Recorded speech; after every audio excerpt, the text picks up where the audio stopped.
7 में कह रहा है चंद्रमा का व्यास पृथ्वी के व्यास का लगभग 1/4 है। इन दोनों के पृष्ठीय क्षेत्रफल का अनुपात ज्ञात करने के लिए कह रहा है। ठीक है, तो मैं यहाँ पे मान लेता हूं कि माना पृथ्वी का जो व्यास है, पृथ्वी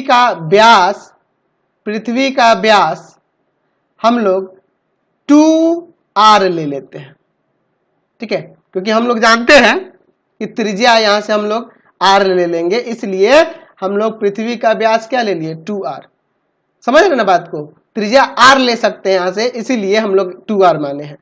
ठीक है, तो हमने क्या लिया कि पृथ्वी का व्यास 2r है, तो बताइए पृथ्वी की त्रिज्या क्या हो जाएगी। तो पृथ्वी की त्रिज्या जो होगी, पृथ्वी की त्रिज्या वह r हो जाएगी, व्यास की आधी।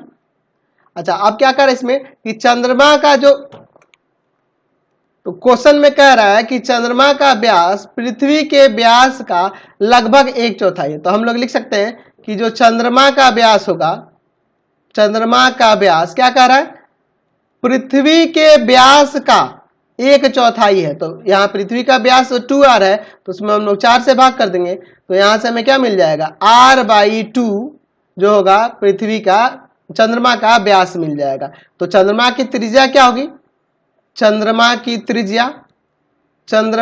त्रिज्या व्यास की आधी होगी ना, तो r/2/2, यानी कि यहां से ये पलट जाएगा, यहां से हो जाएगा r/2 × 2 यानी r/4। तो हमारे पास पृथ्वी की त्रिज्या r हो गई और चंद्रमा की त्रिज्या r/4 होगी। क्या कर रहा है, इन दोनों के पृष्ठीय क्षेत्रफलों का अनुपात निकालना है। तो पहले हमें चंद्रमा को लेना है, बाद में पृथ्वी है, तो हम लोग लिखेंगे कि चंद्रमा तथा पृथ्वी के पृष्ठीय क्षेत्रफलों का अनुपात क्या हो जाएगा यहां से। तो चंद्रमा का पृष्ठीय क्षेत्रफल हो जाएगा आपका, गोले का आकार करना है जी, तो हम लोग लिखेंगे 4π, उसका त्रिज्या r/4 है, तो इसका स्क्वायर 4πr² होता है ना जी, त्रिज्या का स्क्वायर 4π त्रिज्या का स्क्वायर, तो त्रिज्या यहाँ r/4 है। अच्छा, पृथ्वी के लिए 4πr का स्क्वायर, पृथ्वी की त्रिज्या r है।